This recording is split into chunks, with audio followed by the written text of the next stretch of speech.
रमेश के घर में किशोर और माधव आकर कॉलिंग बेल बजाते हैं। उस घर में सोफे पे बैठकर शारदा टीवी देख रही होती है। कॉलिंग बेल की आवाज सुन के वो कहती है, बच्चों का लंच बॉक्स लेकर बहू अनामिका गई है, अभी तो वो लौट के नहीं आएगी, तो फिर अभी कौन आया होगा। इस तरह सोच रही थी, ठीक उसी वक्त किशोर दोबारा कॉलिंग बेल बजाता है। समझ गई हूँ मैं कि इस वक्त कौन आया होगा। सेल्स वालों का ना बिल्कुल कोई टाइम वाइम नहीं होता है, इनका कोई काम धाम नहीं है, बस लोगों के घर में जाएंगे और जाके उनको कॉल बेल बजाएंगे। अब मैं इन्हें ना सबक सिखाती हूँ। इस तरह शारदा सोचती है। फिर अपना टीवी बंद करके दरवाजे के पास आके वो दरवाजा खोलती है। देखती है दरवाजे के सामने किशोर और माधव खड़े हैं। नमस्ते मैडम। मैं तुम्हें नमस्ते वमस्ते नहीं कहूंगी। अगर तुम अचार की कंपनी से आए हो ना तो जान लो अचार वचार नहीं चाहिए मुझे। वो बात नहीं है मैडम, मुझे पूरी बात कहने दो। तुम लोग फ्लैट बेचने आए हो ना, हम फ्लैट खरीदने के लिए इंटरेस्टेड नहीं हैं। मैडम एक बार हमारी बात तो सुनिए, बाद में आपको जो कहना कह लीजिएगा। मुझे पता है तुम लोग कौन हो, तुम लोगों का चेहरा देखकर ही मैं बता सकता हूँ तुम लोग कौन हो, कहाँ से आए हो। फिर तो हमें अपनी परिचय देने की भी जरूरत नहीं है मैडम। हाँ बाबू, तुम लोगों का चेहरा देख के लग रहा है तुम लोग घर घर जाते हो और जाकर पापड़ बेचते हो, हमें पापड़ वापड़ नहीं चाहिए। इस तरह कहने पे किशोर और माधव एक दूसरे का चेहरा बड़े ही आश्चर्य होकर देखने लगते हैं। उधर अनामिका लंच बॉक्स का एक बैग लेकर स्कूल परिसर के अंदर ही एक पेड़ के नीचे बैठी होती है। तभी लंच ब्रेक की घंटी बजती है। बच्चे खुशी खुशी स्कूल के अंदर से बाहर निकल आते हैं। अनामिका बड़े ही उत्सुकता से बच्चों का इंतजार कर रही थी। हरीश और भव्या अनामिका को देखकर उसके पास आते हैं। माँ, आज तुम लंच में हमारे लिए कौन सी सब्जी लेकर आई हो? कौन सी सब्जी मैं बताऊं क्या? नहीं माँ, हर दिन तो बहन सब सही से बताती है, आज मैं बताना चाहता हूँ। तुमसे बहन छोटी है ना, तुम्हें अपनी बहन को मौका देना चाहिए, उसके बाद तुम कहना। इसका मतलब ये है कि पूरे घर में मैं बॉस हूँ। ये बात तुम्हें समझ में आया कि नहीं भैया? हाँ, बहुत भाव मान लिया। अब तुम बताओ, मम्मी ने आज कौन सी सब्जी लाई है? अगर तुम लोग दोनों ऐसे ही लड़ते रहोगे तो लंच ब्रेक भी जल्दी खत्म हो जाएगा। उसके बाद भूखे ही वापस क्लास में जाना होगा। फिर घर लौटने के बाद खाना दो कहोगे तो मैं नहीं दे सकती हूँ, बाकी तुम लोगों की मर्जी। इस तरह कहकर वो अपना लंच बॉक्स खोलती है। जैसे ही बच्चे पालक देखते हैं, हरीश और भव्या खुशी खुशी खाना शुरू कर देते हैं। उधर घर पे शारदा किशोर और माधव से कह रही होती है, घर पे मेरी बहू है अनामिका, वो अपने हाथों से इतने स्वादिष्ट पापड़ बनाती है कि मैं क्या कहूँ, मानो स्वाद से भरपूर। मैडम, हम आपके बेटे रमेश के साथ काम करते हैं। इस तरह कहने पे शारदा को थोड़ा शर्म आती है और फिर कहती है, अरे बेटा, असल में बुरा मत मानना। असल में जो भी मेरे बेटे के साथ काम करता है, मुझे लगता है कि वो भी बेटे की तरह हैंडसम होगा, इसीलिए थोड़ी गलत फहमी हो गई। बिल्कुल सच कह रही हूँ, तुम लोग को देखकर लगता है कि तुम लोग घर घर जाके पापड़, अचार और फ्लैट्स बेचते हो। हाँ मैडम, आप हमारे बारे में कुछ भी सोचिए, लेकिन अभी पहले अंदर चल के बात करते हैं। इस तरह से कहने पर वो उन्हें अंदर ले जाती है। शारदा थोड़ी सी घबराई हुई थी। किशोर और माधव जाके सोफे पे बैठते हैं। बेटा, तुम लोग यहाँ पे बैठो, मैं चाय ले आती हूँ। नहीं मैडम, अगर आप किचन में चली गई तो हमें पता है आप क्या ले आएंगी। हम जो बताने आए हैं यहाँ पे वो बताकर जाना चाहते हैं। तुम लोगों को कैसे पता मैं किचन में मिर्च पाउडर लेने जाऊंगी? मैजिक जानते हो क्या? या फिर तुम लोगों के पास ऐसी शक्ति है जिससे लोगों का दिमाग पढ़ सकते हो? नहीं मैडम, इससे पहले भी आपने एक बार मेरे साथ कुछ ऐसा ही किया था जो मैं कभी भूल नहीं सकता। ओहो, इसका मतलब है तुम इससे पहले भी मेरे यहाँ पे आए हो। तो ये बताओ, अब तुम मेरे घर फिर से क्यों आए हो? रमेश की मैरिज एनिवर्सरी और वैलेंटाइंस डे दोनों एक साथ ही है ना? तो क्या मैं जाके रंगीला डांस करूं या फिर ऑफिस में तुम सभी लोगों को खाना बांटूं? बताओ क्या करूं? हमें रंगीला डांस या खाने की जरूरत नहीं, हम घर पे ही करना चाहते हैं। इस अवसर पर हम चाहते हैं कि स्टेज पे वो एक दूसरे को प्रपोज करे। वहाँ पे जितने दंपति होंगे सभी को उसमें पार्टिसिपेट करना होगा और सभी अपने पार्टनर को आई लव यू कहेंगे। क्या कहती है? उस दिन जितना भी खर्च होगा उसका बजट मैं और किशोर देख लेंगे। ये सुनते ही मानो शारदा का चेहरा खिल उठता है। ठीक है बाबू, अगर तुम चाहते हो मेरी बेटी के सालगिरह और वैलेंटाइंस डे अपने खर्चे पे सेलिब्रेट करना, फिर मैं क्यों मना करूं? जो मर्जी करो। इस बारे में उसे कुछ मत कहिएगा, हम उसे सरप्राइज देंगे।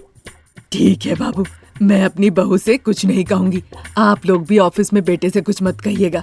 अभी आप लोग जाइए, मेरे सीरियल का वक्त हो रहा है। इतना कहने पे किशोर और माधव वहाँ से चला जाता है।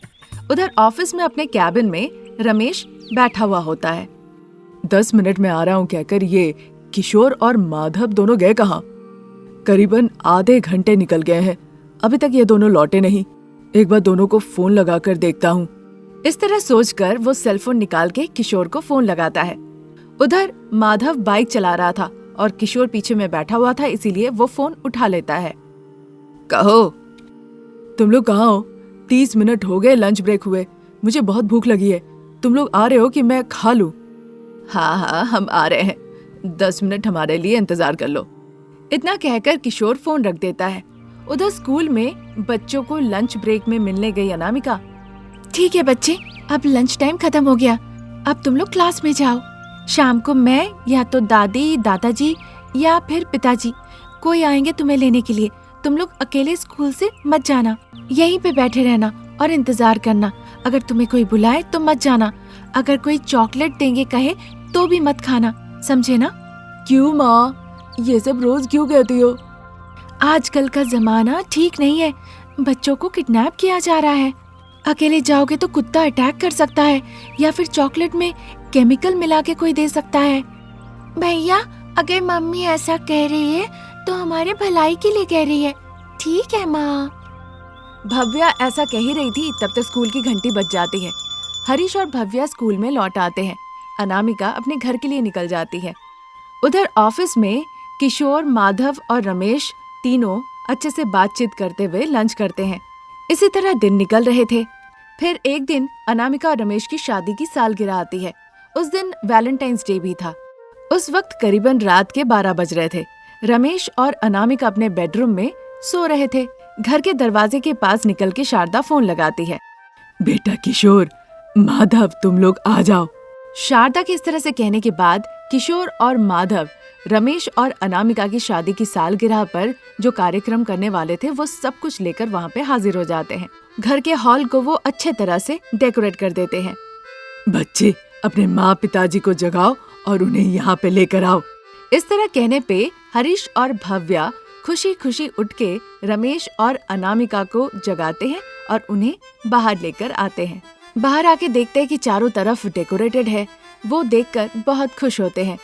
अब चूंकि उन दोनों की शादी की सालगिरह थी, साथ ही साथ वैलेंटाइंस डे भी था, उसी खुशी में वो केक काटते हैं। बच्चे भी ये सब देखकर मन ही मन बहुत खुश होते हैं। राम, आज वैलेंटाइंस डे भी है, आज तुमको अनामिका को प्रपोज करना है, करो। ऐसा कहकर वो जाके रमेश को एक गुलाब का फूल देता है। रमेश शर्माते हुए गुलाब का फूल लेकर अनामिका के पास जाता है। अनु, आई लव यू। ये कहकर वो अनामिका को गुलाब का फूल देता है। अनामिका शर्मा जाती है। Same to you Ram. इस तरह कहकर अनामिका शर्माते हुए गुलाब का फूल रमेश के हाथ से ले लेती है। सभी लोग तालियां बजाने लगते हैं। अगले दिन अनामिका और रमेश जाके शारदा और प्रसाद का पैर छू के आशीर्वाद लेते हैं। बेटा रमेश, आज तुम दोनों की शादी की सालगिरह है, बहू को लेकर कहीं से घूम आओ। माँ, बच्चों को छोड़ के इस तरह हम बाहर जाएंगे, अच्छा नहीं लगेगा हमें भी। हम दोनों बच्चों को देख लेंगे, तुम लोग घूम कर आओ। जाइए पिताजी, मैं और बहन दादा दादी के साथ घर पे आराम से रहेंगे, चिंता मत कीजिए। इस तरह कहने पे रमेश और अनामिका वैलेंटाइंस डे के मौके पर लव बर्ड्स की तरह आराम से घूमने निकल जाते हैं। ये थी आज की कहानी। नई कहानी लेकर हम बहुत जल्द हाजिर होंगे। तब तक के लिए नमस्कार। सरला अपने घर के दरवाजे के सामने खड़ी होकर पड़ोसी अनामिका के दरवाजे के तरफ बार बार देख रही होती है। ये क्या, आज अनामिका अभी तक घर से बाहर नहीं निकली। जलाओ लकड़ियाँ लेने वो जंगल नहीं जाएगी, ऐसा सोच ही रही थी। तभी अंदर से उसकी सासू माँ अपर्णा बाहर निकल के आती है। क्या बहू, अभी तक लकड़ियाँ लाने के लिए जंगल नहीं गई, घर पर ही हो? अभी तक अनामिका जंगल के लिए नहीं निकली माँ जी। अनामिका से क्या मतलब है, वो अपना काम कर रही होगी। तुम अपना काम करो, उसके साथ हर काम करना जरूरी नहीं है। तुम जाओ। यही तो दिक्कत है, आपका गंदा दिमाग कभी अच्छा सोच ही नहीं सकता। उसके पास जितना है जो है उसी से लोगों को मदद करती है, और आप कभी किसी को मदद नहीं करती और अहंकार दिखाती है। और कोई कभी गलती से आपके पास मदद मांगने के लिए आप ही जाए तो सबसे पहले तो आप उनसे बात करना ही बंद कर देती हैं। आपका जब ऐसा ही स्वभाव सबके साथ रहेगा तो आप ही बताइए ना, कौन ऐसा इंसान होगा जो आपसे बात करेगा, आपको सम्मान करेगा। अपर्णा सरला से कहती है। तभी एक बुजुर्ग महिला लाठी लेके उनके घर के सामने आती है। बेटा, मैं बहुत भूखी हूँ, कुछ खाने के लिए दे दो, तुम्हें पुण्य मिलेगा। बुजुर्ग महिला वहाँ पर आकर इस तरह से विनती करने लगती है। अरे बहू, लगता है इस बूढ़ी महिला को भूख लगी है, जाओ अंदर जाके कुछ खाने के लिए लाके दे दो। बाप रे सासू माँ, एक बार अगर आप इन्हें खाना दे देंगी ना तो ये रोज यहीं पे आएंगी, फिर 2 दिनों के बाद यहाँ पे बेंच पे आकर बैठ जाएगी और कहने लगेगी मैं यहीं पे रहूंगी, फिर समझिएगा। ऐसा मत कहो बेटा, बहुत भूखी हूँ, मौत के करीब हूँ, थोड़ा खाना दे दो, खाना खिलाने से पुण्य मिलता है। प्यार से बोलने से आपको समझ में नहीं आता है क्या? इतना कहकर वो बुजुर्ग महिला को एक लात मारती है। बुजुर्ग महिला नीचे गिर जाती है। ये देखकर अपर्णा जल्दी से जाके उस महिला को उठाती है। देखो बुजुर्ग महिला, मैं समझ गई हूँ कि ये अनामिका का घर नहीं है। मैं अनामिका के घर पे जाती हूँ। जब भूखी आई हूँ यहाँ, तुम लोगों ने धकेल के बाहर निकाल दिया है। तुम लोग देखो बुजुर्ग महिला, हमें कोसो नहीं, हम हाथ जोड़ते हैं। इतना कहकर वो बुजुर्ग महिला अनामिका के घर पे जाती है। वहाँ वो भूखी थी, वहाँ पे जाके वो खाना मांगती है। अनामिका चावल, दाल, सब्जी, अचार एक प्लेट में ले आकर उस बुजुर्ग महिला को देती है। बूढ़ी माँ, यहाँ पे बैठ के आप पेट भर के खाना खाइए और वो प्लेट वहाँ रख दीजिए। थोड़ा मन करे तो लेट लीजिएगा, आराम मिल जाएगा। कुछ चाहिए तो सासू माँ यहीं पे है, मांग लीजिएगा। इतना कहकर वो अंदर चली जाती है। बुजुर्ग महिला वहीं पे बैठकर खाना खाने लगती है। शारदा अंदर से एक गिलास पानी ले आकर देती है। अपर्णा और सरला दरवाजे के पीछे से सब कुछ देख रही होती है। देखा बहू, तुम में और अनामिका में कितना फर्क है। इतना कहकर वो वहाँ से चली जाती है। देखकर सरला को बहुत जलन होती है और अनामिका को वो कोसने लगती है। फिर थोड़ी ही देर में अनामिका एक हाथ में रस्सी और एक हाथ में कुल्हाड़ी लेकर बाहर निकल आती है। ये सरला देखती है। अनामिका के जाने से पहले मैं जंगल जाके जलाओ लकड़ी इकट्ठा कर लूंगी। ये सोचकर सरला जल्दी जल्दी जंगल जाने लगती है, अनामिका के जाने से पहले ही। माँ जी, मैं लकड़ियाँ लेने के लिए जंगल जा रही हूँ, घर पे सावधानी से रहिएगा। अरे बहू, अभी जंगल मत जाओ, शहर में कुछ काम है। क्या हुआ माँ जी? पिताजी की दवाइयाँ खत्म हो गई है। अरे उनके पास दवाइयाँ है। बेटा जो 3 दिन पहले गैस स्टोव लेकर आया था, उस गैस स्टोव की मरम्मत करवानी है। अभी तो बनवा के लाई थी माँ जी, फिर खराब हो गया क्या? हाँ बहू, आज सुबह सुबह दूध गर्म करने गई तो देखी ठीक से जल नहीं रहा है। ऐसे कैसे होगा माँ जी? बस 3 दिनों के अंदर 500-600 रुपए मरम्मत में लग गए, ऐसे कैसे चल सकता है? इस तरह वो दुखी होती है। उस वक्त वो बुजुर्ग महिला बगीचे में बैठकर खाना खा ही रही थी। बेटा, तुमने मुझे पेट भर के खिलाया है, तुम्हें खुश रहना चाहिए। ये सुनकर अनामिका खुश होके उन्हें धन्यवाद कहती है। मैंने तुम्हारा नमक खाया है, तुम्हारे ऊपर मेरा कर्ज नहीं रहना चाहिए। इसीलिए अनामिका, आज मैं तुम्हें एक मायावी मंत्र बताऊंगी, बस उसका एक ही बार इस्तेमाल करना। तुम्हारी जो भी इच्छा होगी वो तुम्हें मिल जाएगी। ठीक है बूढ़ी दादी। इधर तुम अपना कान मेरे पास ले आओ। इस तरह कहने पर अनामिका के कानों में वो बुजुर्ग महिला एक मायावी मंत्र बताती है। अनामिका बड़े ध्यान से सुनती है। याद रखना अनामिका, बस एक ही बार पढ़ना है। इतना कहकर वो बुजुर्ग महिला वहाँ से चली जाती है।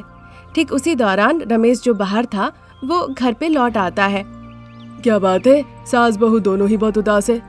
तो क्या ये उदासी उस गैस स्टोव के लिए है? सही कहा अनामिका। हाँ जी, 3 दिनों के अंदर ही इसकी मरम्मत करवाइए। फिर ऐसा हो गया, अब नया खरीदने के लिए हमारे पास पैसा नहीं। जो हम कमाते हैं वो खाने में, पिताजी की दवाइयों में, बच्चों को स्कूल में ही खर्च हो जाते हैं। अब फिर से नया कैसे खरीदे यही समझ में नहीं आ रहा है। इतना कहकर अनामिका दुखी हो जाती है। हाँ बहू, तुम ना जंगल जाओ और लकड़ियाँ काट के जैसे तुम चेयर टेबल बनाती हो ना, वैसे ही स्टोव बनाओ। बहुत बिकेंगे और हम अच्छे पैसे भी कमाएंगे। इस तरह कहने पे अनामिका भी सोचने लगती है। हाँ अनामिका, माँ ने बिल्कुल सही कहा है। सारे परिवार को स्टोव की जरूरत है और वो हमसे ही आके स्टोव खरीदेंगे। हमारे लिए ये व्यापार हो जाएगा। सोच के देखना, अभी मैं काम से बाहर जा रहा हूँ। इतना कहकर रमेश वहाँ से चला जाता है। अनामिका भी इस बारे में सोचने लगती है। ठीक है माँ जी, आपने और आपके बेटे ने जैसा कहा, हम लकड़ियों से स्टोव बनाएंगे और उन स्टोव को बेचेंगे, ठीक है ना? मैं जंगल जाती हूँ और स्टोव बनाने के लिए लकड़ियाँ लेकर आती हूँ। ठीक है बहू। आप पिताजी का ठीक से ख्याल रखिएगा। ठीक है, तुम सावधानी से जंगल जाओ बहू। इतना कहकर शारदा अंदर चली जाती है और अनामिका जंगल के लिए निकल जाती है। सरला पहले ही जंगल में थी। उसे एक सूखा पेड़ दिखता है, उससे वो जलाओ लकड़ी ले लेती है। तभी वो अनामिका को आते हुए देखती है। अनामिका, मैंने इस सूखे पेड़ को काटा है ले जाने के लिए। अब तुम्हारे पास तो कुछ नहीं बचा। मुझे जो लकड़ियाँ चाहिए वो सूखी लकड़ियाँ नहीं सरला, मुझे बड़े से पेड़ की टहनी चाहिए। तुमने जो लकड़ियाँ तोड़ी है उसे लेकर जाओ। बड़ी टहनियाँ? पर क्यों? मुझे कुछ काम है, तुम जलाओ लकड़ियाँ लेकर घर जाओ। इतना कहकर अनामिका टहनियाँ ढूंढने लगती है जिससे वो स्टोव बना सके। सरला अपनी लकड़ियाँ तोड़ना बंद कर देती है और देखने लगती है कि अनामिका क्या कर रही है। वो देखती है कि अनामिका एक बड़े से पेड़ को काट रही है। अनामिका आज पागल वागल हो गई है क्या? थोड़ी देर सोचती है, फिर खुद को संभालती है और लकड़ियाँ लेकर वो वहाँ से चली जाती है। थोड़ी देर बाद अनामिका जो लकड़ियाँ काटी थी उन्हें लेकर वो घर लौट आती है। कुछ दिनों तक वो दिन रात की परवाह ना करते हुए लाए हुए लकड़ियों को सुखाती है और उससे लकड़ियों का स्टोव बनाती है। जब परिवार वाले लकड़ी के स्टोव के बारे में बात कर रहे होते हैं तो उनकी बात सरला सुनती है। अच्छा अनामिका, तो ये परिकल्पना है, अब देखो। इतना कहकर वो जंगल में जाती है, फिर लकड़ी काटती है और लकड़ी को काट के अपने सर पे लेके वो सीधा घर आती है। रमेश और अनामिका जो बड़े ही मुश्किलों से लकड़ी का स्टोव बनाया था उसमें वो आग जलाते हैं। चूँकि वो लकड़ी का स्टोव था इसीलिए उसमें आग लग जाती है। इस बात से अनामिका दुखी हो जाती है। तभी अचानक से शारदा को याद आता है उस बुजुर्ग महिला की बात जिसने कार्य सिद्धि होने का मंत्र बताया था। बहू, बुजुर्ग महिला ने कार्य सिद्धि होने का मंत्र बताया था, याद है तुम्हें? अरे माँ जी, मुझे लगा था वो बुजुर्ग महिला ऐसी मजाक में कह रही है, इसीलिए मैंने याद नहीं रखा। पागल लड़की, ऐसा नहीं कहते। बड़े कुछ कहते हैं तो वो मजाक नहीं होता है। याद करो और याद करके वो मंत्र पढ़ो। शारदा के इस तरह से कहने पे अनामिका को लगता है कि जरूर सही कह रही होंगी। वो अपनी आंखें बंद कर लेती है। फिर वो बुजुर्ग महिला जो कार्य सिद्धि मंत्र बोली थी उसे याद करने लगती है। मैंने जितने भी लकड़ियों से स्टोव बनाया है वो जल ना जाए, वो चूल्हे जैसा काम करने लगे। इस तरह कहकर फिर वो मंत्र पढ़ती है। अनामिका आंखें खोलकर देखती है, उसने जितने भी स्टोव बनाए थे वो सब जगमगा रहे हैं। अनामिका स्टोव जलाती है। भले ही सब कुछ जल जाए पर वो स्टोव नहीं जला। देखकर अनामिका, शारदा, रमेश तीनों बहुत खुश होते हैं। अब से यही हमारा व्यापार होगा माँ जी, मायावी लकड़ी का स्टोव। ये कहकर अनामिका अपने लकड़ी के स्टोव को बेचने लगती है। ये देखकर सरला अपने लकड़ी के स्टोव को कम भाव में बेचने लगती है। जिन लोगों ने सरला से स्टोव लिया था उसमें आग जलाते ही पूरी तरह से स्टोव भी जल गया और उसी के साथ उनका मुंह भी काला हो जाता है। वही काला मुंह लेकर वो सीधा सरला के घर जाते हैं। उनका काला मुंह देखकर सरला हंसने लगती है।